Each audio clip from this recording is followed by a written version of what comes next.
Serial ये रिश्ता क्या कहलाता है में अब एक ऐसा धमाकेदार ट्विस्ट आने वाला है जो पूरे पोद्दार परिवार की नींद उड़ा देगा। जहां एक तरफ अरमान अपनी बिगड़ती याददाश्त से जूझ रहा है, वहीं दूसरी तरफ वह अपनी बेटी मायरा को इंसाफ दिलाने के लिए किसी भी हद तक जाने को तैयार नजर आएगा।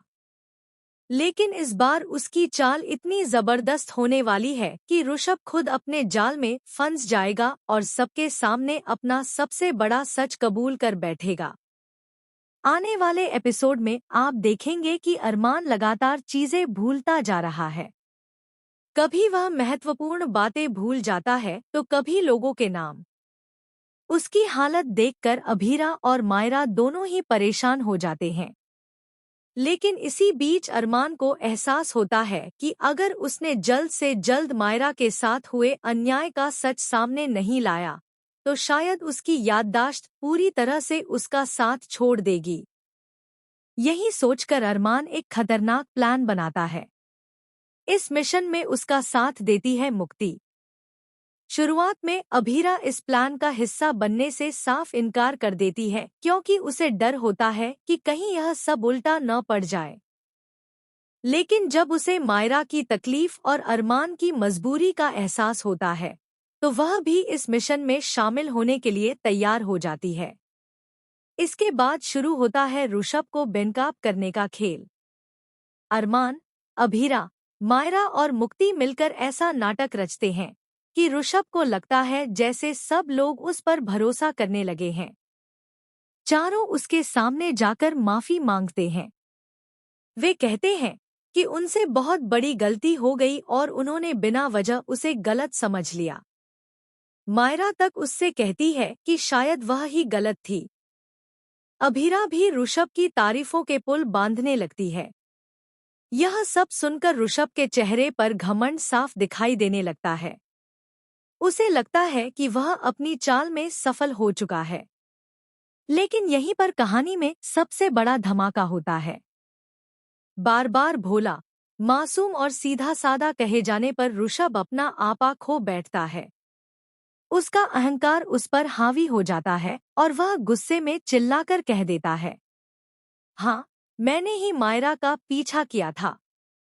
मैं ही वह स्टॉकर हूँ और जो करना है कर लो। यह सुनते ही हर कोई हैरान रह जाता है। मायरा की आंखों में आंसू आ जाते हैं जबकि अभीरा का गुस्सा सातवें आसमान पर पहुंच जाता है। वह बिना एक पल गवाए ऋषभ को जोरदार थप्पड़ मार देती है। लेकिन असली झटका तो अभी बाकी होता है। अभीरा सबके सामने एक वीडियो रिकॉर्डिंग चला देती है जिसमें ऋषभ की पूरी कबूलियत रिकॉर्ड हो चुकी होती है। इतना ही नहीं, मुक्ति कुछ ऐसे डिजिटल सबूत भी पेश करती है जो साबित कर देते हैं कि ऋषभ काफी समय से मायरा पर नजर रख रहा था। यह सब देखकर पोद्दार परिवार के होश उड़ जाते हैं। दमयंती, जो अब तक अपने बेटे का बचाव कर रही थी, पूरी तरह टूट जाती है। उसे एहसास होता है कि उसने हमेशा सच को नजरअंदाज किया और बेटे के प्यार में गलत का साथ देती रही। तभी दमयंती सबके सामने अपनी कसम याद करती है और कहती है, अगर मेरा बेटा गलत निकला तो मैं अपना सिर मुंडवा लूंगी। आज मैं अपनी बात पूरी करूंगी। उसकी यह बात सुनकर पूरा परिवार भावुक हो जाता है। जैसे ही वह अपना सिर मुंडवाने के लिए आगे बढ़ती है, तभी अरमान और अभीरा उसे रोक लेते हैं। अरमान कहता है, गलती की सजा खुद को तकलीफ देना नहीं है। असली सजा यह है कि हम अपनी सोच बदलें और सही गलत में फर्क करना सीखें। अभीरा भी दमयंती को समझाती है कि बच्चों को अंधा समर्थन देने से वे बिगड़ जाते हैं। अगर शुरुआत में ही गलत को गलत कहा जाता तो शायद आज यह दिन नहीं देखना पड़ता। लेकिन दोस्तों, सबसे बड़ा ट्विस्ट अभी बाकी है।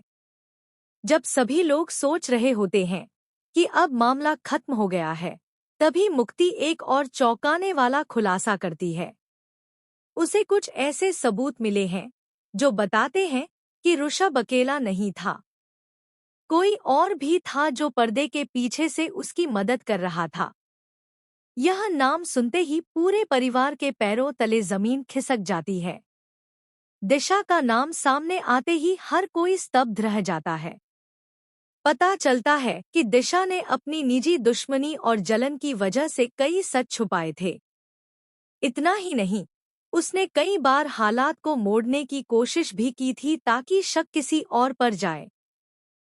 अब सवाल यह है कि क्या दिशा का पूरा सच सामने आएगा? क्या पोद्दार परिवार उसे माफ कर पाएगा? क्या अरमान और अभीरा एक बार फिर पोद्दार हाउस में वापसी करेंगे? और सबसे बड़ी बात, क्या अरमान की बिगड़ती याददाश्त उनकी खुशियों के बीच एक नई मुसीबत बनकर खड़ी होगी? आने वाले एपिसोड्स में एक के बाद एक ऐसे खुलासे होने वाले हैं जो कहानी को पूरी तरह बदल देंगे। ड्रामा, इमोशन, धोखा और चौंकाने वाले ट्विस्ट से भरपूर यह ट्रैक दर्शकों को अपनी सीट से उठने नहीं देगा।